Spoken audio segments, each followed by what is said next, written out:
नमस्कार, जय श्री श्याम, हर हर महादेव, जय भोलेनाथ। आपका स्वागत है आपके खुद के YouTube चैनल पर जिसका नाम है चाचा के फैक्ट्स। मैं नितिन हूँ, कहानियाँ सुनाता हूँ। कभी यहाँ से फैक्ट्स, कभी ईश्वर से जुड़े चमत्कार, कभी रोचक पुराणिक कथाएं और कभी तीसरी शक्ति के प्रकोप के बारे में बताता हूँ। अगर आपके पास कोई ऐसा अनुभव है जो आप हमारे साथ साझा करना चाहते हैं तो मुझे मैसेज करिएगा।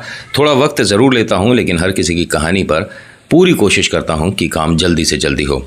आज की जो कहानी है गरिमा और तरुण की कहानी है। गरिमा एक ऐसी बिटिया कह सकता हूँ जिसने बहुत मेहनत करी अपने आप को संभालने की, अपने इस परिवार को संभालने की। लेकिन कहते हैं कि एक बार जाकर हर किसी का जो समय होता है ना, जो बांध होता है सहने का, वो तिड़क जाता है। क्या, कैसे, कब बताऊंगा कहानी में। अभी फ़िलहाल इंट्रो, फिर आके शुरू करता हूँ। कहीं मत जाना, पूरी कहानी सुनना। हर हर महादेव।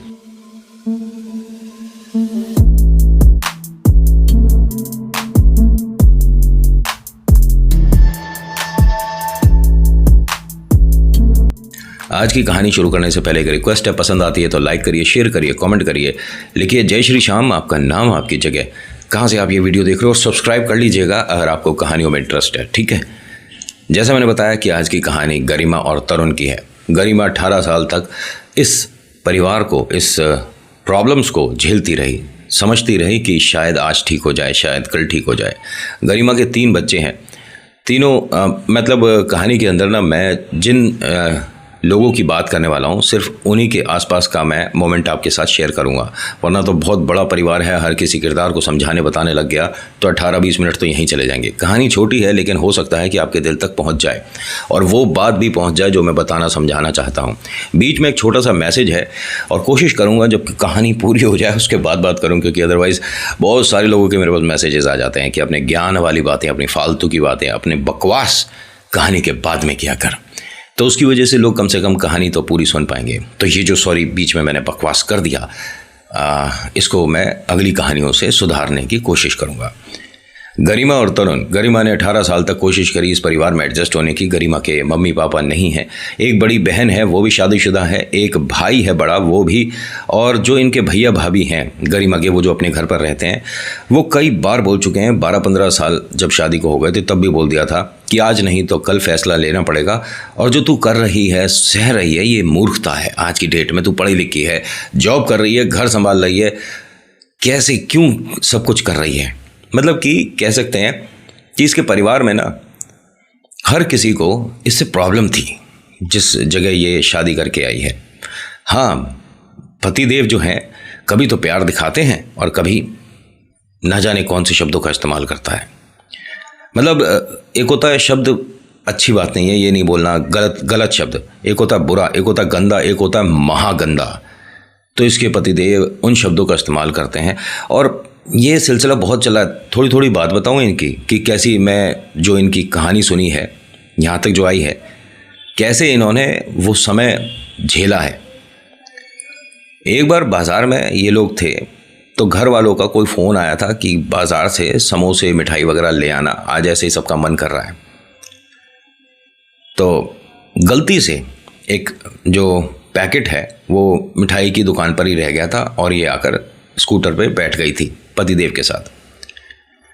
पतिदेव ने कहा कि सारे पैकेट ले लिए, तो उसने कहा नहीं, एक पैकेट रह गया, सॉरी मैं लेके आती हूँ। तो वहाँ वो सारी मिठाई और समोसे फेंकने के बाद इस आदमी ने उसको इतना बुरा और गंदा बोला कि मतलब ज़मीन पर बैठकर वो माफ़ी मांग रही थी इस भाई साहब से। खैर, पति परमेश्वर। सिर्फ इतना ही बताऊँगा मैं, इसके आगे मतलब ये जितनी भी बातें हुई हैं ना इनके साथ इस परिवार में, ये उनमें सबसे छोटा था। भारी बाजार सड़क पर बैठकर हाथ जोड़कर मेरे से गलती हो गई। सोचिए आपके सामने इस तरह से कोई महिला बैठ जाए या आप किसी को देख रहे हो, एक सवाल करना, मर्द हो। खैर, मैं उस बात में नहीं जाऊंगा वरना बहुत लंबी बात हो जाएगी। ये तो हल्का सा हुआ जो है, और इनकी जो कहानी है ना, इनके बड़े बेटे ने भेजी है कि मेरी माँ से बढ़कर पूरे दुनिया में कोई नहीं है। और इस कहानी के अंदर बहुत सारे किरदारों को मैं यहाँ बता भी नहीं सकता। बड़े बड़े ब्रांड हैं इस परिवार में, और एक तो कोई बड़े हॉस्पिटल के बड़े डॉक्टर साहब भी हैं। खैर भैया, डॉक्टर सामने तो जब कोई मिलने जाता है, दवाई पूछने जाता है, अपनी हालचाल के लिए जाता है, तो कितने अच्छे पढ़े लिखे से लगते हैं ना। घर पर बिना दिखने वाले सींग बड़े बड़े ब्रांडेड लोगों के निकल जाते हैं। दूसरे घर की बिटिया है, कुछ भी बोल लो, तुम्हारे घर में भी बिटिया है। जब वो ब्याह कर जाएगी, अगर वहाँ भी तुम्हारी जैसी जाति प्रजाति के निकल गए ना, बड़ा अफसोस होगा मेरे भाई, हमने ये क्या किया। क्योंकि कर्मा कहते हैं कि यहीं फैसले हो जाते हैं। हमें स्वर्ग में ये मिलेगा, हमें जन्नत में वो मिलेगा, हमें नरक नहीं, ये सब भाई साहब हवाई बातें हैं। सारे फैसले यहीं हो जाते हैं। आप धरती पर ही भुगत लोगे सब कुछ, अच्छा बुरा देख लेना। जो तुम कर रहे हो किसी के साथ, जब ये पलट कर आएगा ना, तो मेरे भाई कितने ही दरवाजे खिड़की बंद कर लेना, बुरा समय घर में घुस जाएगा। फिर बहुत सारी भक्ति करनी पड़ती है, ईश्वर को मनाना पड़ता है, क्योंकि कभी ज़िंदगी में करा नहीं। सारी बातें साइड में। इसके साथ ये जो हो रहा था, ये सिलसिला धीरे धीरे बढ़ता जा रहा था। इसके ज़िंदगी में कोई ऐसा नहीं था जो कि इसे सपोर्ट करे। इसके भैया भाभी दूर रहते थे, बड़ी बहना है वो अपने घर में खुश है, उसकी किस्मत चलो अच्छी निकली। लेकिन वो ना इनसे कम पैसे वाले परिवार में गई है, हाँ, लेकिन खुश है। उसके भी 2 बच्चे हैं, और वो जब भी इससे मिलती है, इसके घर पर नहीं मिलती है। वो आधे 1 घंटे 2 घंटे के लिए आती है, तो घर के बाहर ही कहीं भी किसी मिठाई की दुकान पे बैठ गए, किसी जैसे अब मॉल हैं ऐसी कोई जगह, मतलब वो घर पे नहीं आती, क्योंकि घर पर मान सम्मान जब घर की बहू का नहीं तो बहू की बहन का कैसे होगा, है ना। इसीलिए वो इतनी समझदार निकली कि कभी घर नहीं आई। रक्षाबंधन पर भाई को एक बार इन लोगों ने मना कर दिया था कि घर आने की ज़रूरत नहीं है, ठीक है, हमारे यहाँ ये सब कुछ ज़्यादा होता है नहीं। ये पहला परिवार है जो घर में ईश्वर की मूर्ति, भगवान की पूजा, फोटो, ये सब कुछ लगाए बैठा है और कहता है कि हमारे घर में दिवाली भी नहीं बनती है, हमारे घर में रक्षाबंधन भी नहीं बनता है। बड़ा बढ़िया परिवार है भाई तुम्हारा। और अगर इन तक ये कहानी पहुंच जाए ना, तो मेरा नंबर तो होगा ही। कहिएगा भाई साहब से अगर गुफ्तगू करना चाहते हैं तो आओ 2-2 मिनट बात कर लें। तो मन ही मन अपने आप को सोच रही थी कि काश मेरे माता पिता होते, काश मेरे लिए कोई एक अच्छा समय लिखा होता, काश मेरे साथ कोई तो होता। ये काश कोई तो होता में एकदम से ये स्कूटर इसका ऐसा डिसबैलेंस हुआ, ठीक है, मतलब ब्रेकर था या क्या था, ये संभल नहीं पाई और ये गिर गई। जैसे ही ये गिरी है तो पति ने सबके सामने फिर से क्या बोला, यहाँ पर इसे उठाना चाहिए था, लेकिन क्या बोलता है, तुझको तो तमीज़ ही नहीं है कि स्कूटर वगैरह पे कैसे बैठा जाता है। अब अपने आप आइयो घर। यहाँ से वो जो भाई साहब हैं चले गए। अब बस ये यहाँ पर क्या करती है कि अपने आंसू पहुँचकर कपड़े वपड़े साफ़ करके खड़ी हो रही थी, तभी 2 एक महिला आ गई और कहती हैं कि बेटा ये था कौन, और ये तू गिरने के बाद इस तरह से वो चला कैसे गया। तो उन्होंने कहा नहीं कोई बात नहीं, वो कभी कभी नाराज़ हो जाते हैं। तो देखा इसकी हथेली छिल गई थी। इससे पूछा कि बेटा ये जिसका तू इतना साइड ले रही है ना, ये पतिदेव होंगे। उसने कहा हाँ, वो कभी कभी गुस्सा हो जाते हैं, मेरी ही गलती है कि मैं अच्छे से वो जो साइड में वो होता है ना हुक पकड़ने का, तो वो नहीं पकड़ पाई, मैं गिर गई, कोई बात नहीं। कहते हैं बेटा कि ये ना ज़माने बहुत पुराने हो गए कि अपने पति की गलतियों पर पर्दा डाल दो तो आप धर्मपत्नी अच्छी हुई। पर्दे आज की डेट में जितने पड़े रहते हैं उतनी समस्याएं अंदर बढ़ती चली जाती हैं। तो एक काम कर, सारी बातें छोड़, तो अपने भैया से कहे। तो उसने कहा मेरा भैया बहुत दूर रहता है और ये रोज़ का है हमारा, तो आप निश्चिंत रहिए, धन्यवाद आपने मुझे। ये जो दोनों महिलाएं हैं ये कहती हैं कि हम ऐसे भैया के बारे में बात कर रहे हैं जो कि समाज में हर किसी के लिए स्टैंड लेता है, हर किसी के लिए खड़ा होता है, कभी कोई हार नहीं सकता अगर किसी ने बाबा का दामन थाम रखा है। कौन भैया कौन बाबा मैं नहीं जानती, आप हनुमान जी की बात कर रहे हो, हम पूजा नहीं कर सकते घर पर। कह रहे नहीं, दादा को बुलाने की तो ज़रूरत ही नहीं है, हम बाबा श्याम के बारे में बात कर रहे हैं। ये सब के बड़े भैया हैं, ठीक है, और एक बार इनसे शिकायत कर दो ना तो सब कुछ ठीक हो जाता है। क्योंकि मुझे ऐसा लगता है कि बिटिया तेरे हालात देखकर इस वक्त तुझे बाबा की बहुत ज़्यादा ज़रूरत है, एक बार इन पर भरोसा करके देख।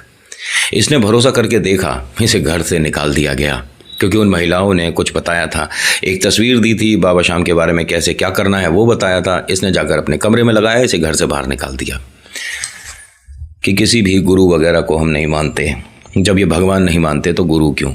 और बाबा श्याम को गुरु कहने वाले, इनके बारे में एक हल्का सा आपको आइडिया दे दूं, भगवान को जो गलत गलत बोलता है महिलाओं का जो सम्मान नहीं करता है, बहू बेटियों को इस तरह से जो ट्रीट करता है, सड़क पे आ जाता है। और ये भाई सब आ चुके हैं, सारे जने, अच्छा खासा परिवार, ब्रांडेड लोग, लेकिन तितर बितर हो गया।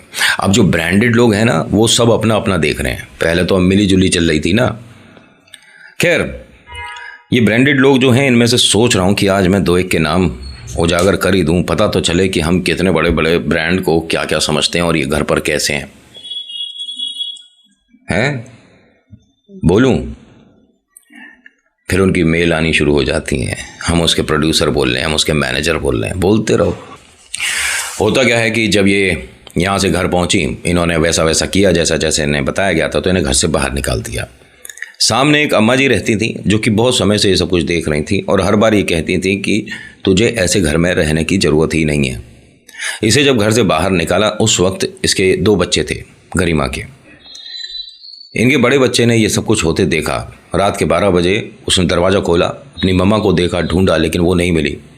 इत्तेफाकन सामने वो जो अम्मा जी हैं, उनकी नज़र पड़ी बच्चे पे। न जाने वो क्यों, किस लिए आई थी, शायद हो सकता है घर पे ताला लगाने आई हो अंदर से। उन्होंने बच्चे को देखा, पूछते क्या है कि अम्मा को खोज रहा है। उसने कहा मम्मी कहाँ हैं? उन्होंने कहा घर पर ही है। तो वो अपने छोटी बहना को भी ले आया। यहाँ से सिलसिला शुरू हुआ।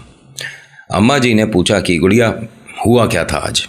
उसने बताया कि मैं एक तस्वीर लाई थी, मुझे किसी ने बताया था कि एक भगवान जी हैं, गुरु जी हैं, और ये हारे के सहारे हैं और मदद करते हैं। तो फ़ोटो देखने से पहले ही बता दिया उसने सुनकर कि हारे के सहारे यानी खाटू श्याम बाबा की बात कर रही है तू। उसने कहा श्याम बाबा कुछ ऐसे ही बोल रहे थे वो। उन्होंने कहा बहुत देर में पहुंची, लेकिन सही जगह पहुंची। तेरे साथ वक्त बदलना शुरू होने वाला है। इस वक्त ये जहाँ पर जॉब करती थी ना, मतलब कह सकता हूँ कि पतिदेव से 2-1 रुपये ज़्यादा ही थे उस टाइम भी। लेकिन मैं इसे कहता हूँ कि बाबा श्याम जब चमत्कार कर रहे होते हैं तो आप चीज़ें समझ नहीं पाते हो। मेरे साथ ये भी हो रहा है, मेरे साथ वो भी हो रहा है, अरे ऐसा कैसे हो गया, ये सारे तो कॉमन शब्द हैं फिर। और अगर आपको वक्त लग रहा है ना, आप बाबा श्याम को मानते हो, पूछते हो, विश्वास करते हो, लेकिन आपको वक्त लग रहा है जो नहीं मिल रहा आपको अभी तक, तो 100% समय है कि आएगा ज़रूर आप पर। क्योंकि कुछ समय है, दिवाली के बाद से 12-15 दिन ऐसे आएंगे जिसके अंदर अगर आप पूजा भक्ति करते हो किसी भी ईश्वर की, वो बहुत ज़बरदस्त तरीके से स्वीकार होती है। अगर नहीं पता तो मैं बताऊंगा, धनतेरस के आसपास या कभी भी बीच में एक छोटा सा शॉर्ट या एक छोटी सी वीडियो आप लोगों के लिए लेकर आऊँगा कि दिवाली पर, दिवाली से पहले या दिवाली के बाद कौन कौन से दिन इतने ज़बरदस्त होते हैं कि आपकी पूजा अगर आपने 5 साल करी है और उस दिन करी है बराबर हो जाती है। हाँ, शायद आपको पता ही होगा, मुझसे ज़्यादा ज्ञान आपके पास है। कुछ लोगों के मैसेज बता देते हैं मुझे। जब इसने ऐसा बताया, अम्मा जी ने कहा कि हाँ बाबा श्याम हैं, हारे के सहारे हैं और ये मदद करते हैं। यहाँ पर बाबा श्याम के बारे में बहुत सारी और बातें हुई और नम आँखों से ये दोनों भी सो गईं। बच्चे दोनों इसी के पास थे। अगला दिन हुआ, अगले दिन सुबह 7:30-8 बजे के मतलब आसपास रहा होगा, उस आदमी ने आकर इनसे माफ़ी मांगी, इनके पति ने। कहता है घर चलो, मेरे से गलती हो गई, मैंने कुछ ज़्यादा बोल दिया, और हाँ जो तुझे फ़ोटो वगैरह लानी है ला सकती है। बड़ी खुश आई और अम्मा जी को देखकर कहती है कि इन्होंने तो मेरे लिए चमत्कार कर दिया। घर में आई, सभी के लिए खाना बनाती है। ये भूल गई कि इसे कल धक्के मार के घर से बाहर निकाल दिया था। इसकी हथेली छिली हुई है, हाथ में चोटें हैं, लेकिन कोई फ़र्क नहीं पड़ता, घर का काम करना ज़रूरी है। जैसे तैसे करके इसने सभी का खाना, पूरे घर परिवार का जो खाना है वो अकेले यही करती थी। इसने किया। उसके बाद बच्चों को स्कूल भेजा, खुद अपना तैयार हुई, फटाफट से सारे काम करे और ये भी 10 बजे अपने दफ्तर के लिए निकल गई। दफ्तर में एक फ़ोन आया शाम को 5-5:30 बजे कि घर पर आ, तेरे से सभी को बहुत ज़रूरी बात करनी है। ये घर पहुंचती है, ना जाने क्या बात हो गई। इन्हें पता चला कहीं से कि इनके भाई ने एक सेकेंड हैंड गाड़ी खरीदी थी। भाई अपनी बहना को बताने में एक सही मौका देख रहा था कि मिठाई का डिब्बा लेकर जाऊंगा और दीदी को दूंगा। उन्हें पहले पता चल गया, समझ रहे हो ना, गरिमा के घर वालों को पहले पता चल गया। उससे कहते हैं कि उससे कहे कि हमारे लिए भी एक, देखिए भीख आप कैसे भी कपड़ों में मांग सकते हो, अच्छे हों कपड़े, ख़राब हों कपड़े। और ये जो ब्रांडेड लोग हैं ना, इसमें डॉक्टर भी, आप सोच रहे हो कि इनके घर में गाड़ी वगैरह तो सब होनी चाहिए, सब कुछ होना चाहिए। देखिए भीख में मिली हुई एक चीज़ फालतू किसे बुरी लगती है? घर में गाड़ी है, लेकिन भीख में अगर एक और गाड़ी मिल जाए है होता क्या है कि इसे जब इस तरह से बोला गया तो इसने कहा कि मुझे पता ही नहीं कि मेरे भाई ने गाड़ी ली है, और अगर ली भी है उसने तो वो कैसे कर सकता है, वो अपना घर परिवार चला रहा है। लेकिन आप तो इन्हें बोला कि आपके पास 2 महीने का समय है, 2 महीने के अंदर अपने भाई से बोलो करे अरेंजमेंट। इसने भाई को फ़ोन करा, भाई इतना दिलेर निकला, उसने अपनी जो सेकेंड हैंड गाड़ी खरीदी थी वही लाकर इनके घर छोड़ दी, रख लो, दीदी से बढ़कर कुछ नहीं है मेरे लिए, मेरी बहना मेरे लिए बहुत है, और गरिमा कभी भी कोई ज़रूरत हो ना मैं खड़ा हूँ तेरे साथ। पहली गलती तो भैया जी यही थी, ऐसों को जवाब देना थोड़ा अलग तरीके से होता है। बहुत सारे नियम कायदे कानून हैं, बहुत सारी कागजी कार्रवाई हैं, बहुत सारी सिचुएशन ऐसी हैं जो कि आप उत्पन्न कर सकते हो सामने वाले के लिए। बस मैं ज़्यादा नहीं बताऊंगा, समझदार को इशारा काफ़ी होता है और इशारा मैं दे चुका हूँ। लेकिन ये कहते हैं ना कि सभ्य समाज में रहते हैं तो सभ्य बनकर रहना पड़ता है मेरे भाई। तो इसने वही काम किया, अपनी दीदी के लिए वो गाड़ी छोड़कर चला गया। कुछ समय बाद ये प्रेग्नेंट हुई, नौकरी छोड़नी पड़ी। बाबा शाम के आशीर्वाद से एक और प्यारा सा इनकी ज़िंदगी में नन्हा मुन्ना आया। सब कुछ अच्छा है, 3 बच्चे हैं इनके, और अब परिवार ये हो सकता है कि अब बदल जाए, नहीं बदला। सोच के देखिएगा, जिनके 1 महीने का बालक हो घर में, वो पूरे घर का झाड़ू पोंछा कर रही है, फिर उसके बाद दफ्तर भी जा रही है, क्योंकि उसे मना कर दिया था इन लोगों ने। बच्चे को ये सामने अम्मा जी के छोड़कर जाती थी, दोपहर में 3 बजे करीब वापस आती थी घर पे खाना वगैरह करने के लिए, और फिर दफ्तर चली जाती थी। दफ्तर जो है इसका घर से ज़्यादा दूर नहीं था, ये किस्मत अच्छी रही। बाबा शाम ने क्या किया इसके लिए, एक सवाल है, अभी तक बाबा शाम ने क्या किया इसके लिए। साल भर बीत गया, बाबा घर में आ चुके हैं, चमत्कार होना चाहिए, नहीं हुआ, लेकिन अब होगा। जब ये जो नन्हा मुन्ना है ना, ये 4 साल का हुआ, जब तक बाबा ने सिर्फ इसका दामन थामे रखा, कोई भयंकर वाला चमत्कार नहीं किया। अब हो गया। इसने किसी कंपटीशन की तैयारी कर रखी थी, उसमें इसका सिलेक्शन हो गया। उसके बाद इसने किसी जगह से जो फॉर्म भरा था वहां पे भी इसे वो पोस्ट मिली। 2 शब्द होते हैं, उस पोस्ट पर हैं ये आज। इनके 3 बच्चे इनके साथ हैं और कहते हैं कि हाँ, मेरे पास बहुत सारी बातें हैं बाबा शाम ने मेरे लिए क्या किया बताने के लिए, लेकिन लोग मानेंगे नहीं, इसलिए मैं वो चीज़ें बहुत सारी नहीं बताऊंगी, कुछ कुछ बताऊंगी कि पूरे घर के लोग मेरे उस घर पर जो गवर्नमेंट की तरफ से मिलता है ना, बड़ा सा घर, आप समझ गए होंगे ये कौन सी पोस्ट पर है। बहुत बार आ चुके हैं, लेकिन मैं गेट से अंदर नहीं आने देती अब, क्योंकि इन्हें शायद मेरा गेट के अंदर यहाँ पर आना पसंद नहीं था।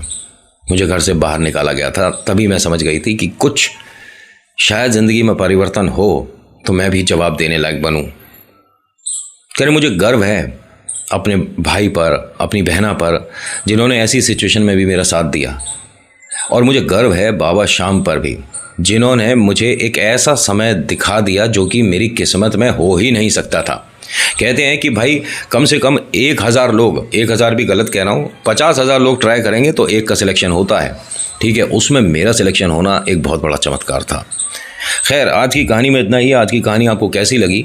इनके साथ बीच में जो और बातें हुई वो मैं बता रहा हूँ ना, एक ऊंची पोस्ट पर पहुँच चुकी हैं, तो जितना जो हो उतना बता सकते हैं। सामने वाले को हम ये ज़बरदस्ती नहीं कर सकते कि नहीं हमें और बताओ, ये बताओ, वो बताओ, हमें कहानी और अच्छे से बतानी नहीं। जितना जो बताएगा, जैसे जो बताएगा वही मैं शामिल करता हूँ, वरना तो कहानी को ड्रॉप भी कर देते हैं। So thank you so much for watching. मेरा नाम नितिन है, मुलाकात करूँगा आपसे अगली वीडियो में।